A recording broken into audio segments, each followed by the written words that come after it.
So আজি আমি chapter number 1 start কৰিম আৰু আজিৰ ভিডিঅ' ইমান এটা ক্লিয়াৰ হোৱা নাই কাৰণ বতৰ ইমান এটা ভাল নহয় তথাপিও আমি অলপ ষ্টাডি কৰিম সো ৰিপ্ৰডাকশ্যন মানেনো কি সো ৰিপ্ৰডাকশ্যন হ'ল যে যিকোনো জীৱৰ বা যিকোনো লিভিং বিঙৰ বা অৰ্গেনিজমৰ এটা নেচাৰেল এবিলিটি যাৰ দ্বাৰা ই নতুন জীৱৰ এটা জন্ম দিব পাৰে যিটো ঠিক তাৰ নিচিনাই হয় So reproduction is the ability of any living organism by which it produces new individual of its own kind. So it is a natural ability of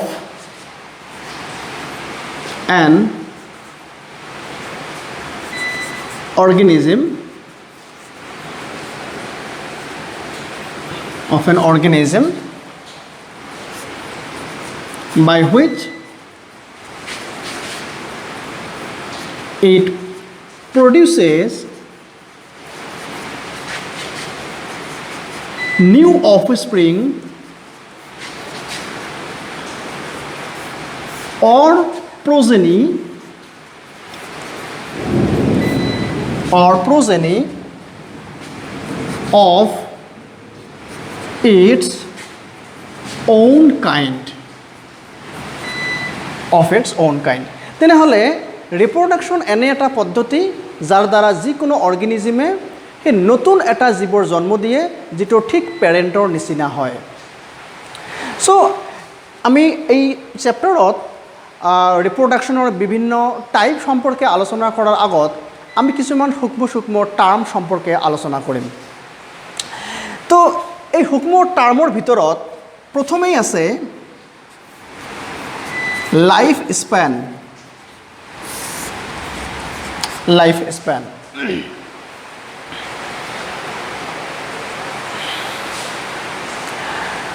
so life Spain মানে কি লাইফ স্পেন মানে হ'ল যে যিকোনো living বিঙৰ বা অৰ্গেনিজমৰ তাৰ জন্মৰ পৰা আৰম্ভ কৰি মৃত্যুলৈকে এই যিখিনি সময় আছে এই গোটেইখিনি সময়ক লাইফ স্পেন বুলি কোৱা হয় বা অসমীয়াত কোৱা হয় জীৱনকাল তো লাইফ স্পেন যদি আমি চিম্পলি যদি আলোচনা কৰোঁ তেনেহ'লে বাৰ্থ টু নেচাৰেল ডেথ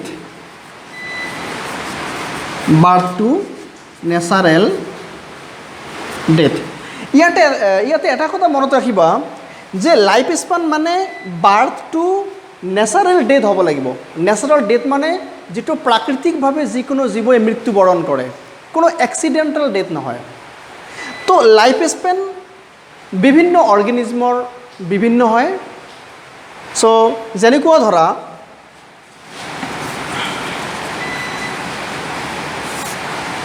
ধৰা মে ফ্লাই ইয়াৰ লাইফ স্পেন অনলি 1 ডে অৰ্থাৎ 24 আৱাৰ্ছ তাৰপিছত যেনেকুৱা ধৰা হোৱেল বা তিমি মাছ ধৰা মোটামুটি 35 to 40 ইয়াৰ্ছ তাৰপিছত যেনেকুৱা হিউমেন বিং মানুহৰ জীৱনকাল ধৰা এভাৰেজে মোটামুটি আমি 70 বুলি ধৰিব পাৰোঁ হিউমেন বা মেন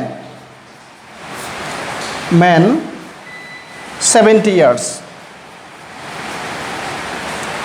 তাৰপিছত যেনেকুৱা ধৰা ক্ৰক'ডাইল ঘৰিয়াল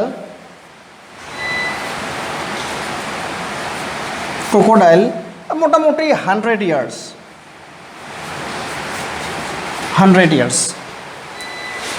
তাৰপিছত যেনেকুৱা ধৰা টৰ্টইছ বা দুৰা কাছ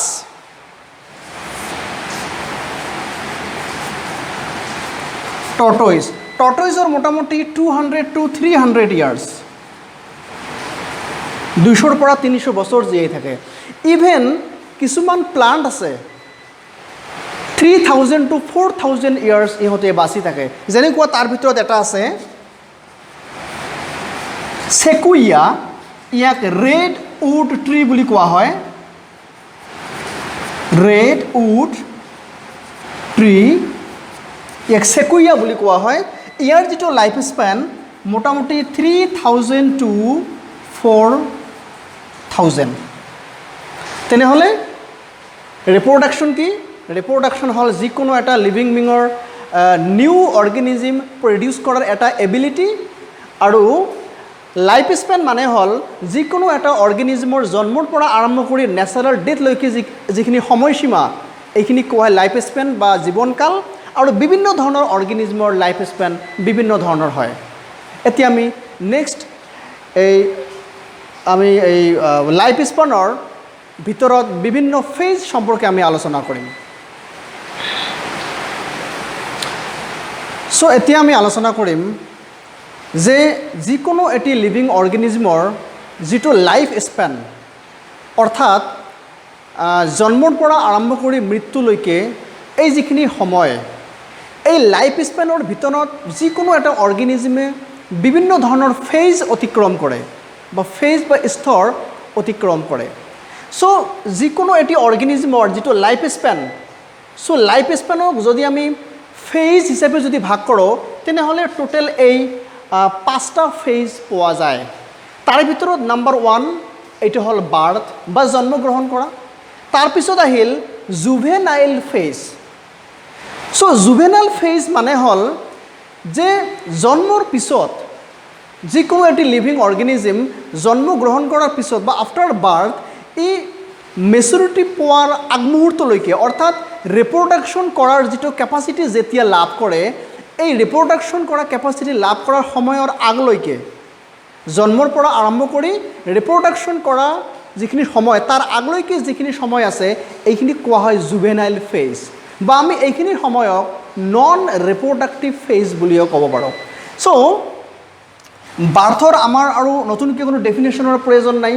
চ' জুভেনাইল ফেজ মানে হ'ল যে জন্মৰ পৰা আৰম্ভ কৰি একচুৱেলি ৰিপ্ৰডাক্টিভ মানে আমাৰ ৰিপ্ৰডাকশ্যন কৰা কেপাচিটি লাভ কৰা পৰ্যন্ত যিখিনি গেপ, এই গেপখিনিকে কোৱা হয় juvenile phase. So' juvenile phase it is the time period, it is the time period between birth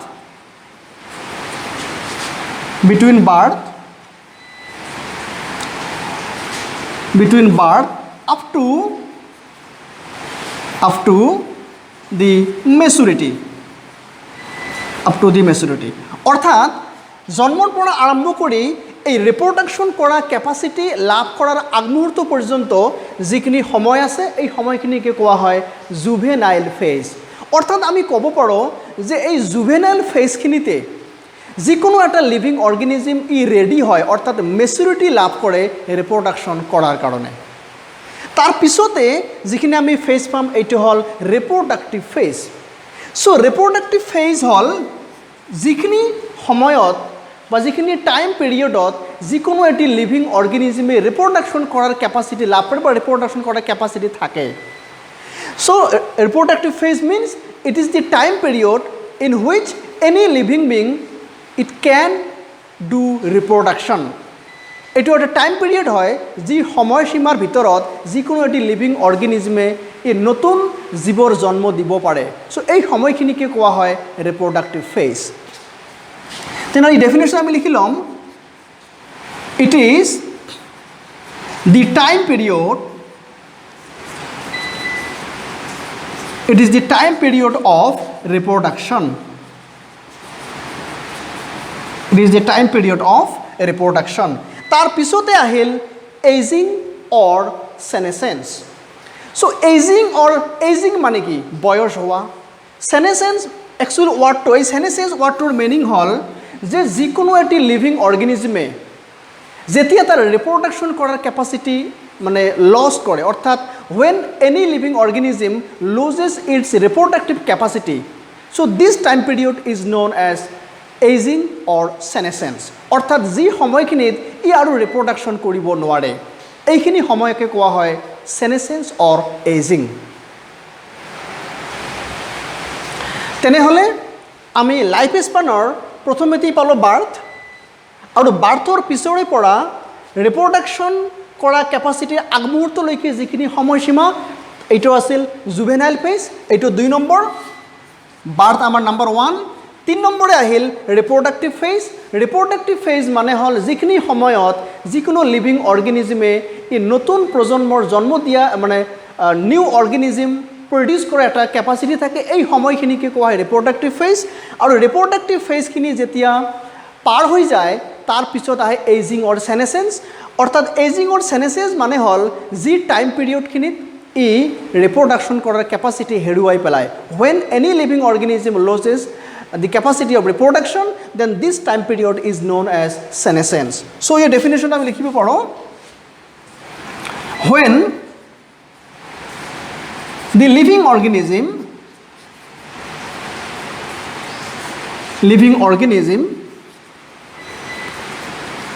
loses the capacity of reproduction. এইখিনি টাইম পিৰিয়ডক কোৱা হয় এইজিং অৰ সেনেসেন্স। তাৰ পিছত এটা সময় আহিব ডেথ। সো এইখিনি আমাৰ গ'ল লাইফ স্পানৰ বিভিন্ন ফেজ সম্পৰ্কে। সো আমি এতিয়া আৰম্ভ কৰিম actually types of reproduction. So আমি এতিয়া আলোচনা কৰিম টাইপস অফ ৰিপ্ৰডাকশ্যন। তো ৰিপ্ৰডাকশ্যন আমি জানো বেসিক্যালি 2 টাইপস। এটা হ'ল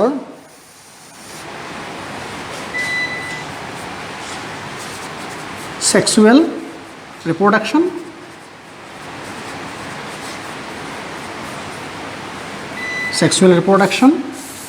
আৰু আন এটা হ'ল asexual reproduction.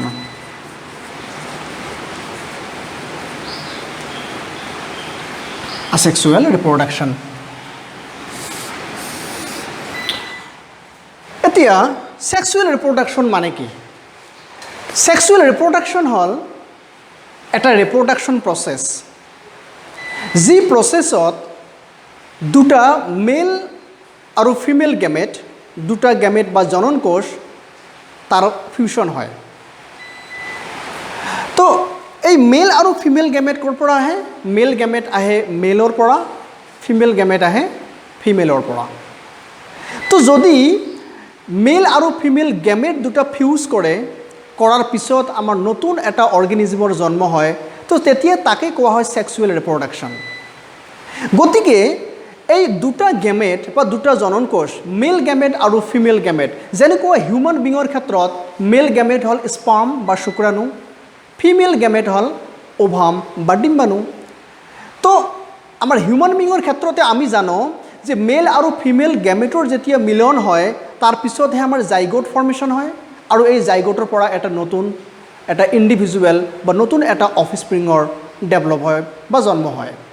তেনেহ'লে সেক্সুৱেল ৰিপ্ৰডাকশ্যনৰ প্ৰথম যিটো কেৰেক্টাৰিষ্টিক্স বা বৈশিষ্ট্য, এই প্ৰথম বৈশিষ্ট্যটোৱে হ'ল যে ইয়াতে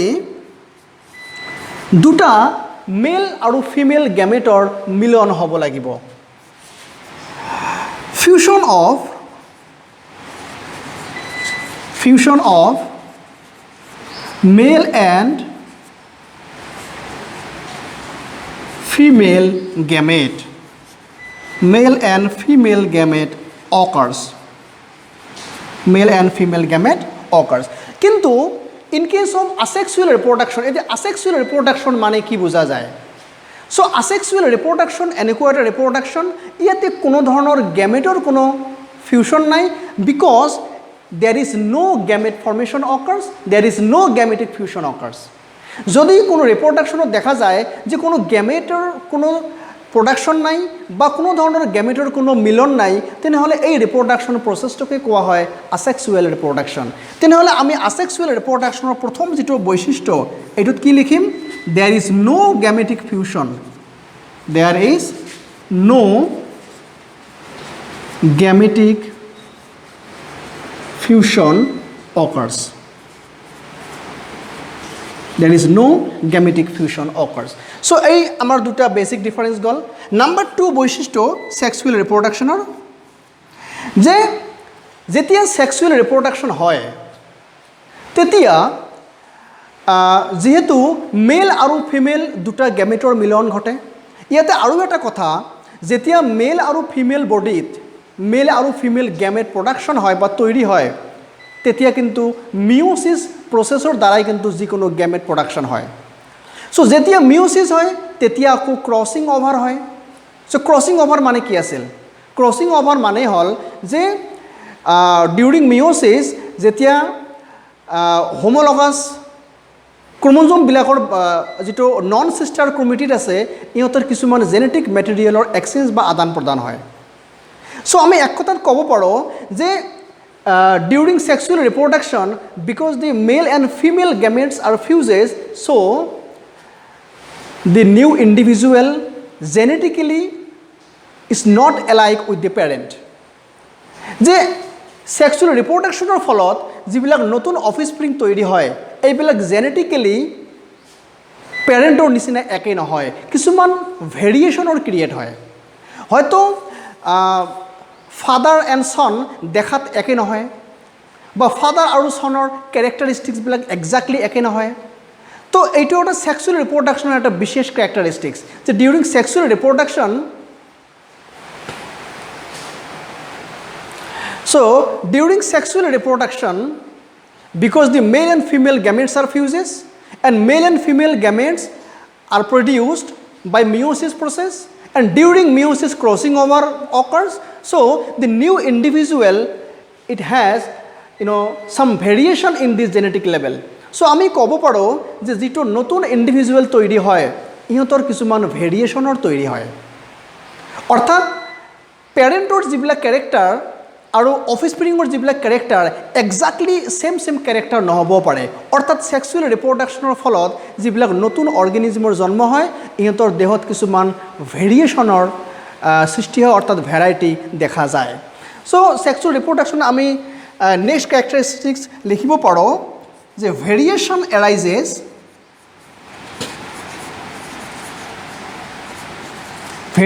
arises in the offspring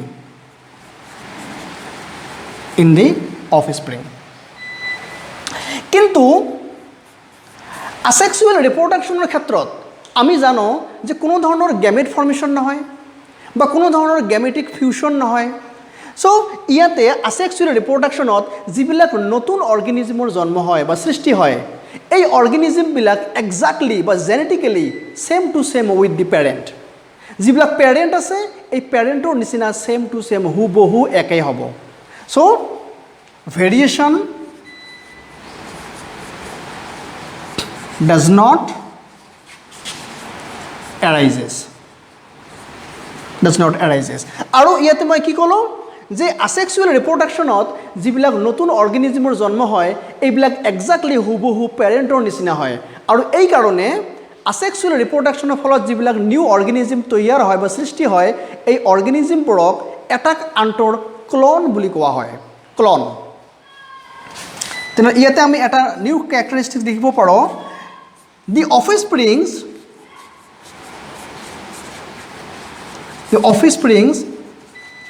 are clone of each other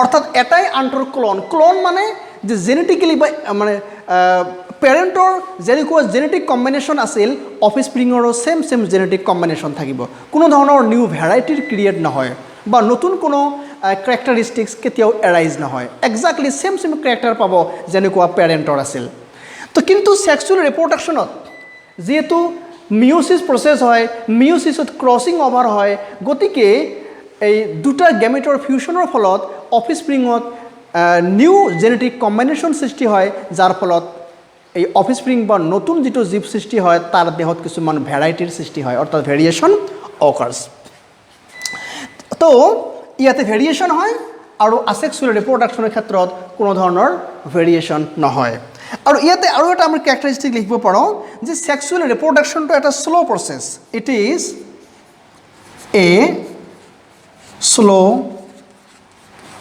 process, কিন্তু asexual ৰিপ্ৰডাকশ্যনটো এটা fast process. It is a fast process. তো এক্সাম্পল সেক্সুৱেল ৰিপ্ৰডাকশ্যন ক'ত ক'ত হয়? ফৰ এক্সাম্পল যেনেকুৱা মামালছ, স্তন্যপায়ী প্ৰাণীৰ দেহত সেক্সুৱেল ৰিপ্ৰডাকশ্যন হয়। যেনেকুৱা হায়াৰ প্লাণ্টছ, উচ্চ শ্ৰেণীৰ যিবিলাক উদ্ভিদ আছে হায়াৰ প্লাণ্টছ। আৰু আছেক্সুৱেল ৰিপ্ৰডাকশ্যন সাধাৰণতে কিছুমান লোৱাৰ ক্লাছ অৰ্গেনিজমৰ দেহতহে দেখা যায়, যেনেকুৱা বেক্টেৰিয়া,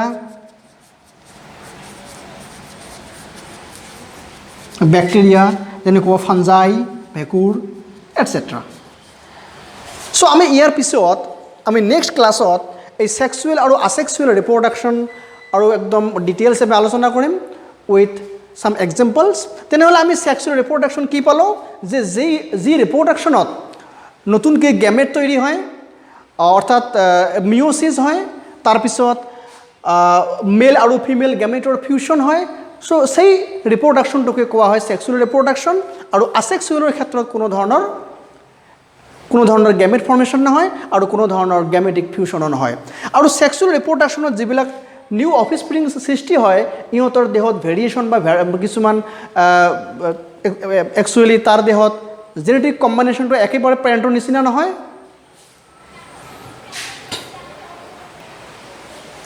তেনেহ'লে আমি সেক্সুৱেল ৰিপ্ৰডাকশ্যনৰ ক্ষেত্ৰত কি পালোঁ?